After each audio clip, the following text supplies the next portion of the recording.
Alright, so welcome to the video, guys. I want to share something in this video with you that I think will be massively helpful if you're someone who is behind on their overall goals and you have not quite achieved what you set out to achieve this year. It's currently October, the end of the year is quickly approaching, and I know there's a lot of you out there that have not done what you set out to do at the beginning of this year. A lot of people have New Year's resolutions, and a lot of people, time and time again, year after year, find themselves not achieving whatever it is that their resolutions are. There's a few different reasons for this, but there's one problem in particular that I found to be consistently true in the 2 years that I've been doing Productivity Accelerator. This has been true with many of my clients. This has been true with people that have reached out to me through my newsletter. And it's something that I feel I don't hear too many people talk about. So what I want to do in this video is explain the 5-step process that I recommend to you before you do anything else, before you get into any productivity hacks, before you learn about any different systems, before you try to optimize or create habits or any of that stuff that you see online or in different productivity books, before you do any of that, this is step number one. This is like ground zero for what you need to do in order for any of that stuff to even work for you. So there's going to be a 5-step process, and ultimately what this 5-step process will help you do is create a brand new identity. Now, if you're watching this and you've never heard of this concept of identity, essentially what identity is how you perceive yourself. And the big thing that I've come to notice is that if you perceive yourself in a negative way, or if you perceive yourself in a manner that does not help you get to the goals that you have, you'll never actually achieve this goal. And I'll get deeper into this as we get into the video, but that's what I want to kind of share with you in this video, kind of a 5-step process to help you understand what identity is and to create a brand new identity as quickly as possible, so that way whatever goal you have, you can make progress on it quickly. Now, if this is your first time watching this channel, my name is Lenny Richardson. I'm the founder and owner of Productivity Accelerator. We're a company that helps young, busy professionals get more done in less time using scientifically backed strategies and systems. Now, let's get into this video. The 5 steps that'll help you restructure your identity and achieve whatever goal you have as quickly as possible. All right, so just to kind of, again, before we get into the 5 steps, I want to make this very clear. A lot of times when you see people online or when you read different books, a lot of people suggest that simply motivation or simply a positive mindset is what's required to help you get from point A to point B. And I'm not saying these things don't help. These things certainly help. These things are certainly beneficial. But ultimately what it comes down to, the thing that really holds people back the most, is their perception of themselves. It's their identity that really holds them back. You can be motivated to do something, but if your identity doesn't allow that thing to be true, then no matter how motivated you are to achieve whatever goal you have, you'll never achieve it. Quick example, if you're someone who wants to get in better shape, you might be motivated on a single day to go to the gym, or you might be motivated on a random day in January during New Year's resolutions to go for a run. But if your identity prevents you from seeing yourself as the type of person who could be in better shape or who could look like maybe someone in Men's Health magazine, or if you're a lady watching this, if you're famous, if you're a favorite actress or someone you've seen in some reality TV show, if you're trying to look like her, if your identity prevents you from seeing yourself as that person looks, or if you believe that you can't look like that person at all, then no matter how motivated you are, you're never going to take the actual steps required for a long enough period of time to get the results you want. And this is why identity is so important. Identity trumps everything else. So, like I mentioned, there are 5 steps. So, step number 1 is you have to admit that you want to change. You have to acknowledge that where you are currently is not ultimately where you want to be. And this sounds super obvious, this sounds super straightforward, and this might sound like common sense, but you'd be surprised at how many people are unwilling to admit that where they are currently is not good enough. I personally think this is probably one of the hardest steps of all the steps. Just admitting that where you are currently is not where you want to be. I think for a lot of people, it creates a bit of maybe cognitive dissonance. It really challenges their ego to openly state that who they are isn't good enough, or who they are isn't their ideal version of themselves. It's much easier to maintain exactly where you are in life. It's harder to, one, recognize that you aren't where you want to be. And I think the difficulty lies in the fact that once you recognize and verbally state out loud that you're not where you want to be, you recognize that you need to do something different in order to get different results. But I think a lot of people don't want to confront that reality. A lot of people are afraid to acknowledge that what they're doing now won't get them to where they want to be. And because there's this added step, there's the extra work, there's the additional pressure that they have to face in understanding that who they are right now isn't good enough. They refuse to acknowledge that they're not good enough. They might understand deep down, they might state it to themselves in their head, they might know subconsciously that who they are isn't good enough, but they're unwilling to say it out loud, because once they say it out loud, it becomes true. But when it comes down to it, unless you're willing to acknowledge it out loud, that where you are is not where you want to be, then there's no chance that you'll ever change. And if you're unwilling to change, your identity will never change as a result. A good example of this, back when I was in college, there was a point in my life where I was kind of going through depression. I was very unhappy, and I read a bunch of philosophy books that helped me understand that identity was the key to changing my life. And once I read these books, it made me really start to think about what I was lacking in my life. I didn't even realize that I was depressed because of several reasons. And the reasons were, one, I was completely unhealthy. I was a bit obese. I was out of shape. I had a terrible diet. I didn't have much money. I was broke. I was working multiple jobs and still living paycheck to paycheck, barely living paycheck to paycheck with these multiple jobs, stressing myself out, spending so much of my time just not doing the things that I wanted to do. I didn't have much time for friends. I didn't have much time for relationships. I was terrible with women. I couldn't talk to people in general. I was super socially awkward. All of these different factors and all of these different attributes made me realize that who I currently wasn't good enough for the type of life that I wanted to live. And then once I acknowledged that out loud, and once I sat there and really understood exactly what I was deficient in, it helped me figure out how I can improve. You just take the opposite, of course. If you're someone whose diet currently isn't the greatest, then how do we improve that? We get a better diet. If you're looking at yourself in the mirror and you don't feel confident in yourself, or if you feel unhappy with the way you look, how do we change that? We exercise more so we get a physique that's more admirable, or at least that's more sufficient to ourselves. It doesn't matter what other people think about it. It just needs to be satisfactory to ourselves. If you feel like you don't make enough money, then what do? We find ways to make more money. We find ways to get a higher paying job. We get certificates. We get a better career. We start our own business. You do whatever it takes to get to that next step. But in order for you to do the things to get to that next step, you have to acknowledge that you're not where you want to be in the first place.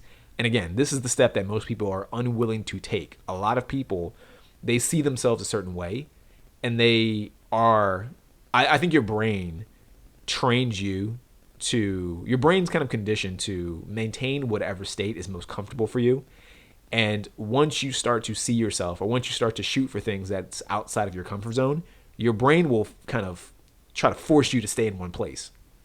I think it's the reason why a lot of people struggle to go to the gym or start businesses or meet new people. You probably know what you could at least do to at least make some progress. Maybe it's not the exact answer, but maybe it's a push in the right direction.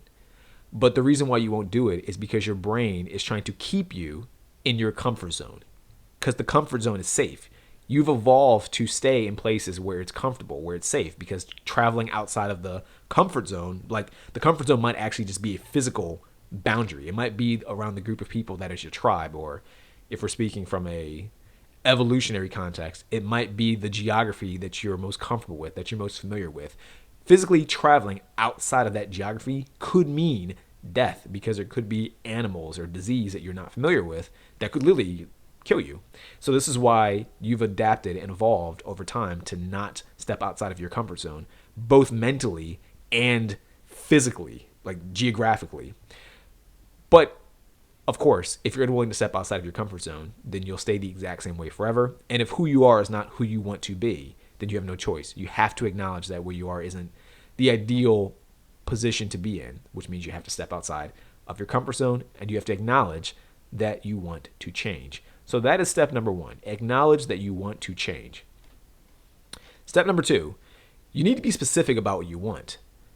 I've interacted with a lot of people, and I'll ask them, what do you want out of life? That is one of the first questions I ask people when they want to be a client at Productivity Accelerator. What do you want out of life? And it sounds straightforward, and it sounds very simple. But again, you'd be surprised. Most people don't sit there and actually ask themselves what they want. Most people have a very vague idea of what they want in life. If you're watching this, do this yourself. Ask yourself, what do you want out of life? And really write down your answers and challenge yourself. Are they vague answers or are they very specific answers? Are they so specific that if you were to give these answers to someone else, they'd know exactly what you want your life to look like?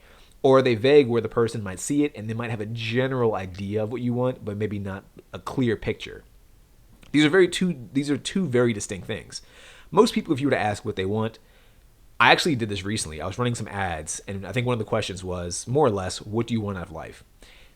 When they see the ad, they have to fill out not a quiz, but they have to fill out kind of like the sheet that we use to vet people who are interested in Productivity Accelerator, because we can't take everyone, and we don't want to take everyone. We only want people who are actually trying to improve their lives. And most people, when you ask them what do you want out of life, super vague. They just say money. That's it. Money. I want money. I want more money. I want to not live paycheck to paycheck. That's layer one. That's layer one thinking. It's you coming up with the thing that's most immediate in your mind. But layer two and beyond is you asking why as much as possible to get to the root of what you want. So for example, I'll talk to someone. What do you want out of life? I want to make more money. Okay, first of all, how much money do you want to make? Because more money is very vague. I want to make $1 million. Cool. Why do you want to make $1 million?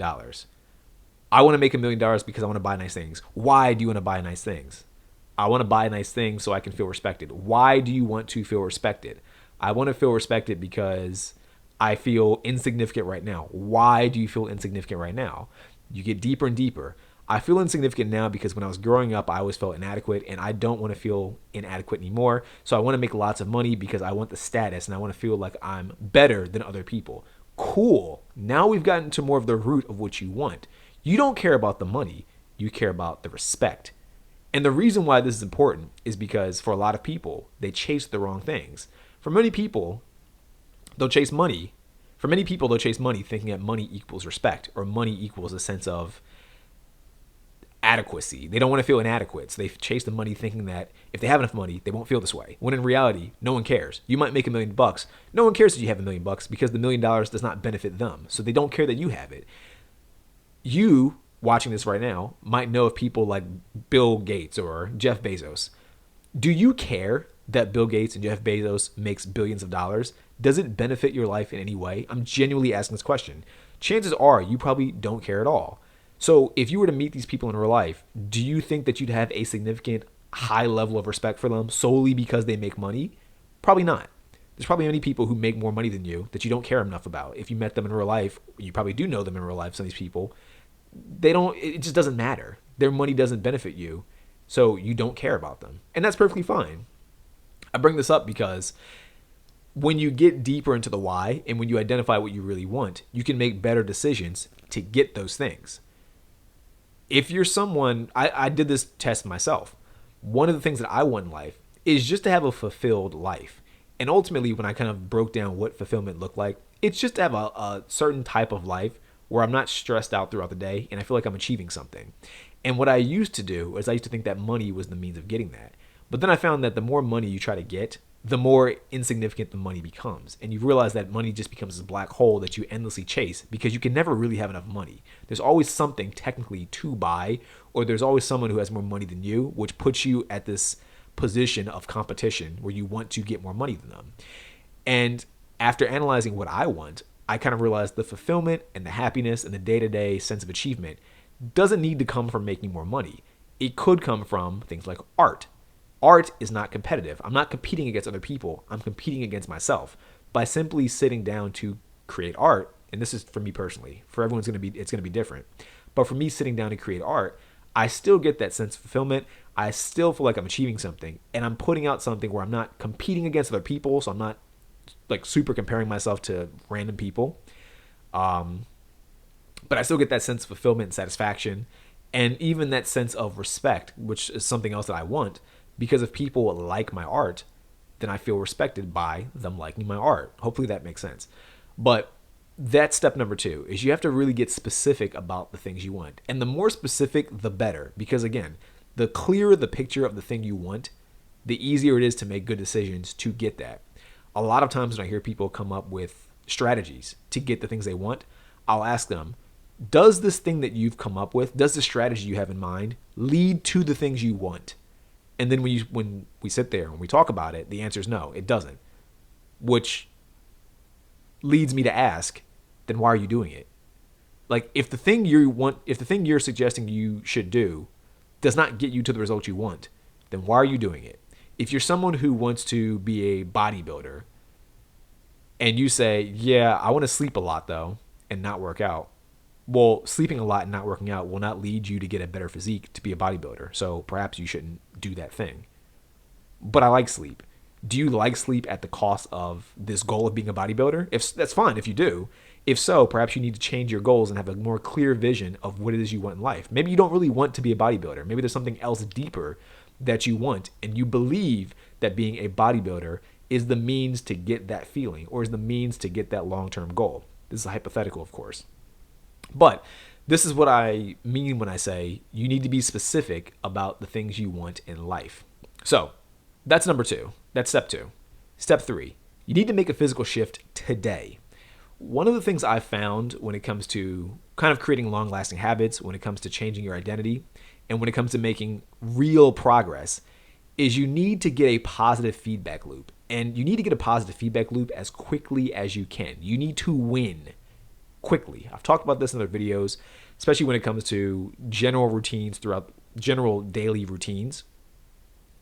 But when it comes to something big like changing your identity, I'm a big believer that the faster you can start to change your identity, the better off you'll ultimately be. So how do we do this? How do we begin to change our identity quickly? Because at this point, we know what we want and we know that we want to change. So how do we become that person that we want to be? What I recommend people do in order to create this physical change to start to be like them is to just look like them. It's that simple. Start to look like them. If you're someone who wants to be rich, for example, you're watching this at home, you want to be a super wealthy entrepreneur, the next Jeff Bezos, the next Bill Gates, the next Elon Musk, the next maybe Donald Trump, the next whoever. Start to dress like that person, or start to dress like at least the idea of that person.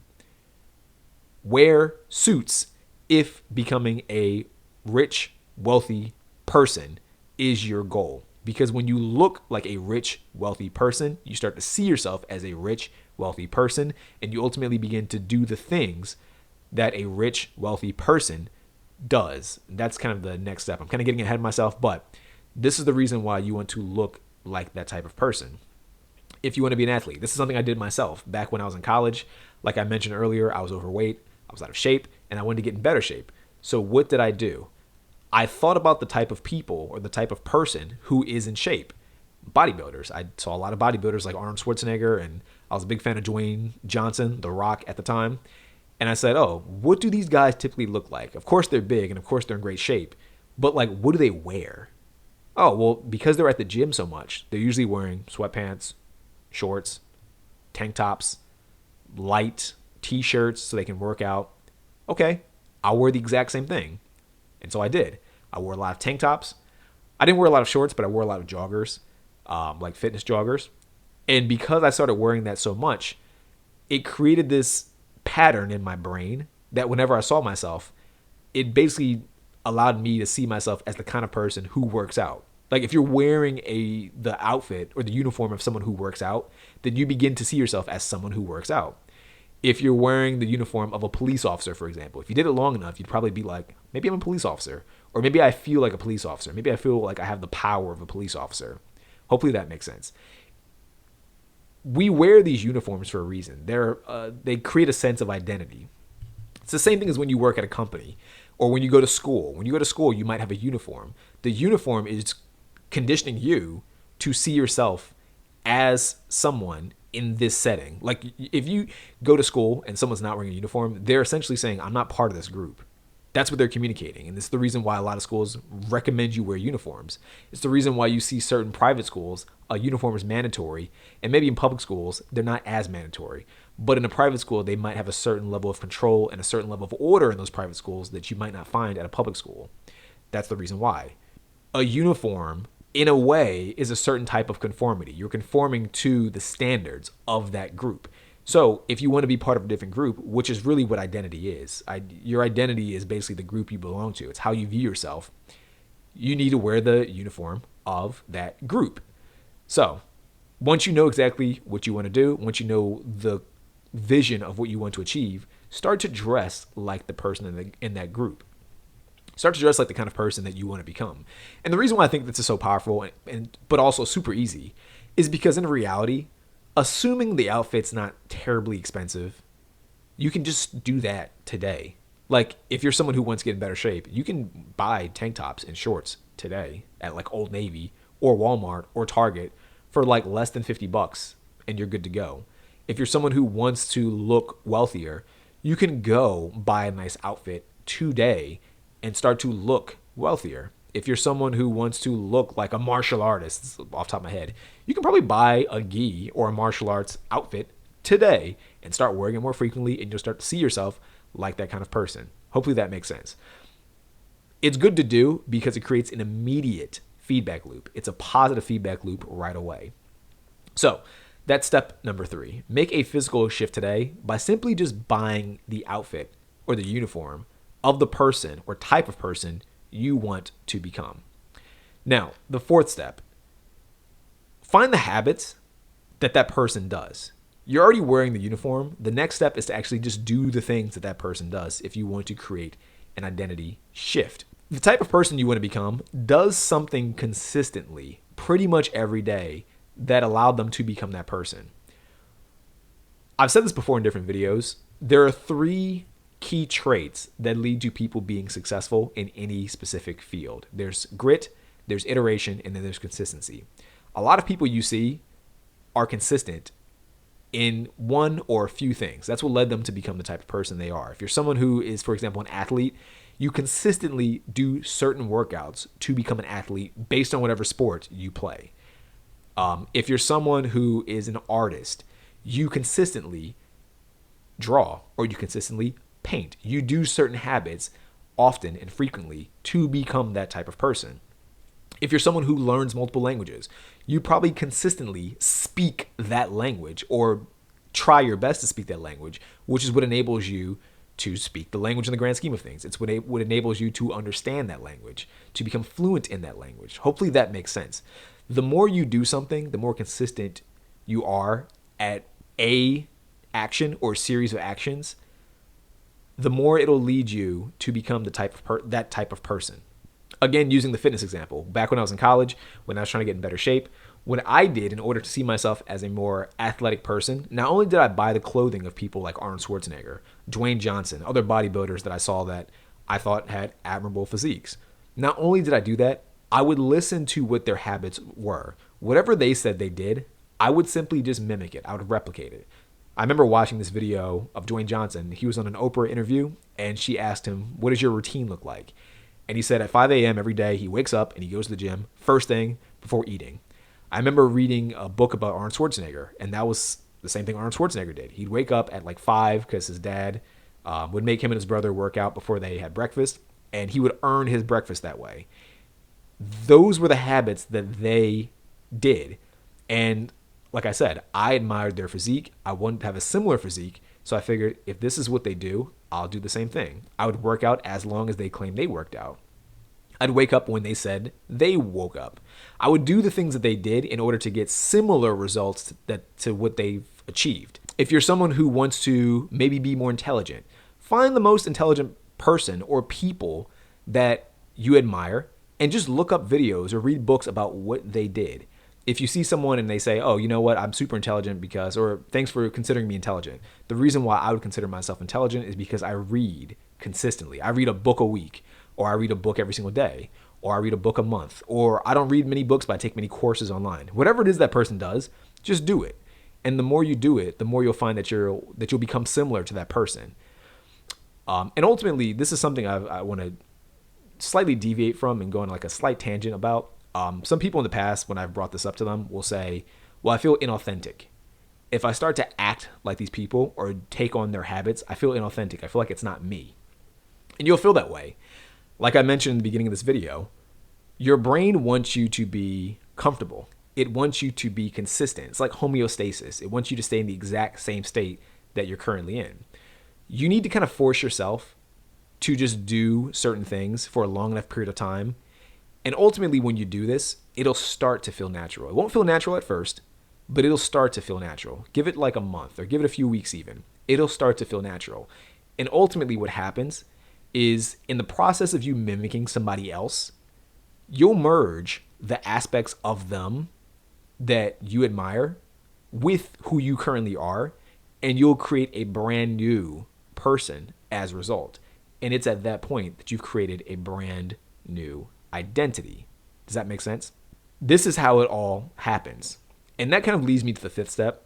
You need to be consistent. You're not going to see results right away. You're not going to be able to do all of the things that your ideal person or your ideal self is able to do on day one. It's just not going to happen. A lot of these things are going to need to take time. They're going to take practice. And you kind of have to make sure you don't allow your brain to trick you into believing that whatever it is you're setting yourself up to achieve isn't worth it. I think that's also where a lot of people fail if they get to this fifth step. They do something for a certain period of time and they might see some results, but they don't see the results that they want.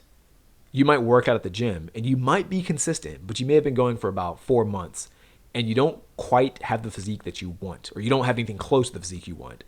The reason is because you may, perhaps in your mind, you've overestimated how much progress you'll make in the duration of time you've been working on that goal. But the issue is not what you're doing. The issue is that you just haven't set your time horizons long enough. You just need to do the thing much longer to get the results that you want. Perhaps you thought in a year you can get in great shape. And maybe you can get in decent shape in a year, but maybe the ideal physique that you want might take 3 years or 4 years or 7 years. It's not an issue of what you're doing. It's an issue of you're just not being consistent enough and you're not waiting enough. You need to be a little bit more patient. Don't be the kind of person that gets to step number 5. They're doing all the right things, but they're setting themselves up for failure by not having a long enough time horizon. They think that the goal that they desire should happen a lot sooner. Be more patient, be more consistent. Just keep making progress, even if it's minuscule, until you get the results you want. So ultimately, those are the 5 steps that you should take if you want to change your identity. And like I mentioned earlier, once you begin to change your identity, the things you want become easier to achieve. Because really what many goals are, it's you becoming the type of person that can achieve that goal. Quick example, another slight deviation. I mentioned earlier that I've been trying to draw more. One of the things that I've been trying to pick up as a hobby is creating comics. When I was younger, I wanted to create comics. I talked myself out of it for a very long time. And last year, I kind of tried to commit myself to spending an entire year of drawing in order to draw more comics. And I would look at what people who are comic book artists would do. And it's quite simple. They would just draw a lot. They draw almost daily for multiple hours a day in order to be a good comic book artist. Sounds super common sense, but I didn't know this at the time. So what did I do? I would push myself to draw for hours a day, every single day. And now ultimately, as a result of just drawing as best as I can, multiple times or multiple hours per day, every single day, you inevitably start to create your own comics. Like if you just draw fake comics, if you just draw fake panels throughout the day, lo and behold, you've created a comic. It might not be a great comic, but it is still a comic. And ultimately that was the goal, was just to create a comic, not to be a bestseller comic book artist or anything like that, just to create a comic as a hobby. So the reason why I share this with you is because when you adopt the habits and when you adopt the identity of the type of person you want to become, then becoming that person and achieving those goals becomes natural. You don't have to think that much about it. When you're someone who perceives themselves as a runner, and when you act like a runner for a year straight, running is no longer something that requires effort or energy. It's something that you just do by default. It's probably more difficult to not run if you're a runner than it is to run. Hopefully that makes sense. So If this video made sense to you and if you found it helpful, let me know by liking the video and leaving a comment below. Let me know what your favorite step is, or let me know if you've struggled with maybe a goal this year. By the way, if you are someone who's been struggling with your goals, if you found that maybe this year or in the past several years, you have not been making the progress that you want, I highly recommend you check out Productivity Accelerator. Like I mentioned earlier, we're a company that helps young, busy professionals get more done in less time with scientifically backed strategies and solutions. We'll help you get to whatever goal you have as quickly as possible. If you're interested, we're offering a full 1 month free trial. You don't have to pay anything. There's nothing required at all except you showing up and you listening to the steps that we're trying to offer to help you get from point A to point B. There's no risk at all, so you can't go wrong. If you're interested, click the link below to sign up for a sort of a discovery call is what we call it. Basically, we try to see if we're a good fit for you, and we try to see if you'll actually take this seriously. We don't want people who don't take this seriously. We want to make sure that we actually help you before you pay us a dime, but that can only work if you're someone who is in a certain position to actually take our steps and actually listen to the feedback and the strategies that we're willing to share with you. So if that sounds like something you're interested in, click the link below. Hope to hear you on that call soon. And yeah, if you enjoyed the video, hope to see you in the next one. Peace out. Bye.